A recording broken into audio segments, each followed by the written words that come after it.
Hello student, hello all of you. हम आपको RBC class 3 की हिंदी करा रहे हैं। इस सीरीज में आज हमारा अध्याय जो है वो 4th अध्याय है। आज हम 4th अध्याय करने वाले हैं।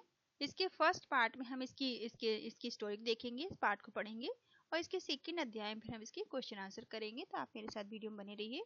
इससे पहले कि अगर आपने वीडियो नहीं देखी है तो देख लीजिएगा ताकि आपको चीज़ समझ में आ सके।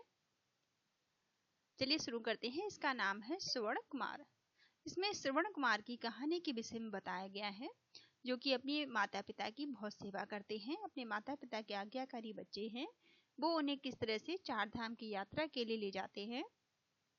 उस दौरान उनके साथ हादसा हो जाता है।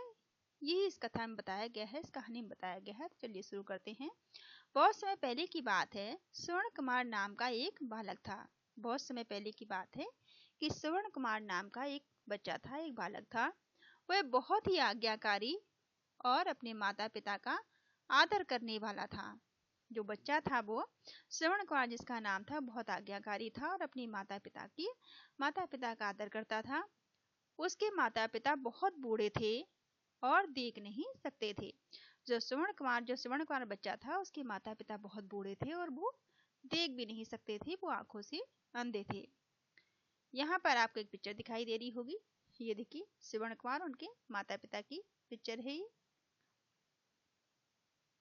श्रवण कुमार ने सोचा, मैं अपने जो उसके श्रवण कुमार था, वो सोचता है कि क्यों ना मैं अपने माता पिता को 4 धाम की यात्रा पर ले जाऊं, क्योंकि उसके माता पिता की ऐसी इच्छा थी।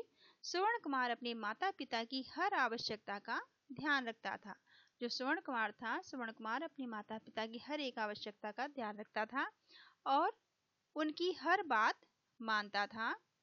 उसके माता पिता की तीर्थ यात्रा करने की इच्छा थी।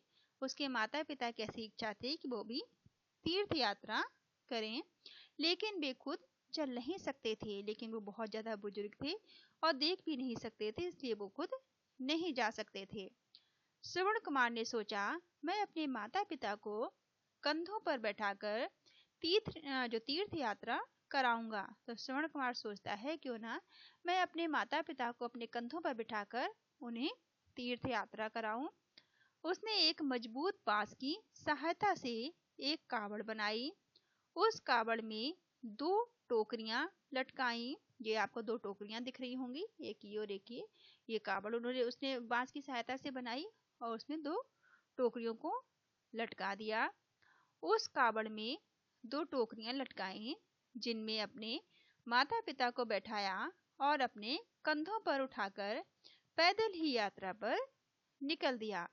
और वो अपने माता पिता को बैठाकर श्रवण कुमार अपनी पैदल ही इस यात्रा पर निकल देते हैं।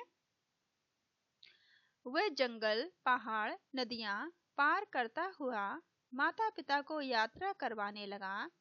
रास्ते में वह स्वयं भूखा प्यासा रहता, लेकिन पहले माता पिता की सेवा करता।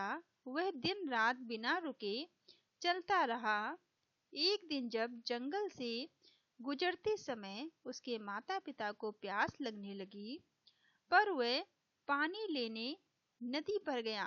जब वो वो रात दिन अपने माता पिता को लेकर चल रहा था, उन्हें यात्रा करा रहा था, तभी वो जब एक जंगल से गुजर रहा था, उसी समय अचानक से उसके माता पिता को प्यास लग जाती है और वह पानी लेने के लिए, श्रवण कुमार जो है वो पानी लेने के लिए नदी के किनारे जाता है, नदी से पानी लेने के लिए जाता है।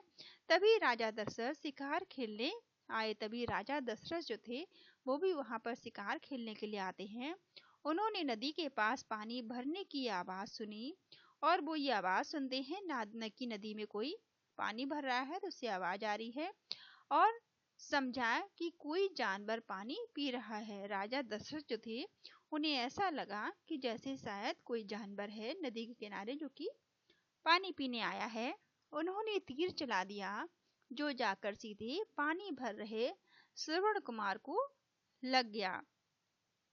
उन्होंने, राजा दशरथ ने अनजाने में ही सोचा कि कोई जानवर शायद है नदी किनारे जो पानी पी रहा है, और उन्होंने ऐसा सोचकर तीर चला दिया अपना, जो कि तीर श्रवण कुमार को लग गया।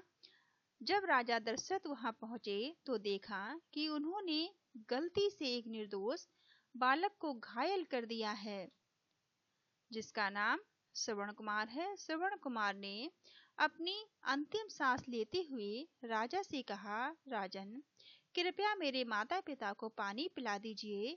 वे मेरी बिना सहायता के असहाय हैं। वो कहने लगा कि राजन, कृपया आप मेरे माता पिता को पानी पिला दीजिए, क्योंकि वो बिना मेरी सहायता के पानी नहीं पी सकते। बिना मेरी सहायता के वो असहाय हैं। वो अपने से अपना कोई कार्य नहीं कर सकते, क्योंकि वो बहुत बुजुर्ग हैं, चल फिर नहीं सकते और वो आंखों से देख भी नहीं सकते। ये सुनकर राजा दशरथ का दिल भर गया। उन्होंने जल्दी से पानी लेकर उसके माता पिता को दिया और पूरी बात बताई। श्रवण कुमार के माता पिता अपने बेटे को खोने से बहुत दुखी हुए। उन्होंने भगवान से प्रार्थना की और इस संसार को छोड़ दिया। जब उनके माता पिता को पता चलता है कि उनका बेटा अब नहीं रहा इस दुनिया में, तो ये जानकर उनके माता पिता को, श्रवण कुमार के माता पिता को बहुत दुख होता है और वो भी भगवान से प्रार्थना करते हैं कि कृपया हमें भी आप अपने पास बुला लीजिए। और भगवान उनकी प्रार्थना को सुन लेते हैं और वो भी इस संसार को छोड़कर चले जाते हैं। श्रवण कुमार की ये कहानी हमें सिखाती है कि माता पिता की सेवा सबसे बड़ी सेवा होती है। ये कहानी से हमें क्या सीख मिलती है कि हमें अपने माता पिता की आज्ञा का हमेशा ही पालन करना चाहिए, हमेशा उनकी सेवा करनी चाहिए, क्योंकि माता पिता की सेवा सबसे बड़ी सेवा होती है। हमें हमेशा अपने माता पिता का सम्मान करना चाहिए। ये छोटी सी कहानी श्रवण कुमार की थी, जिसे हमने देखा, और इसके सेकंड पार्ट में हम इसके क्वेश्चन आंसर और एक्टिविटी करेंगे। आपको ये वीडियो कैसे लग रहे हैं कमेंट करके ज़रूर बताइएगा। और बाकी आप इंग्लिश की वीडियो देखना चाहते हैं तो आप प्लेलिस्ट चेक कर लीजिएगा। वहाँ पे RBSC क्लास 5 न्यू बुक के नाम से सारे आपको प्लेलिस्ट मिल जाएगी। आप जिस भी क्लास की इंग्लिश की वीडियो देखना चाहते हैं या हिंदी की, तो आप उनमें से देख सकते हैं। Thank you all of you. Thank you for watching.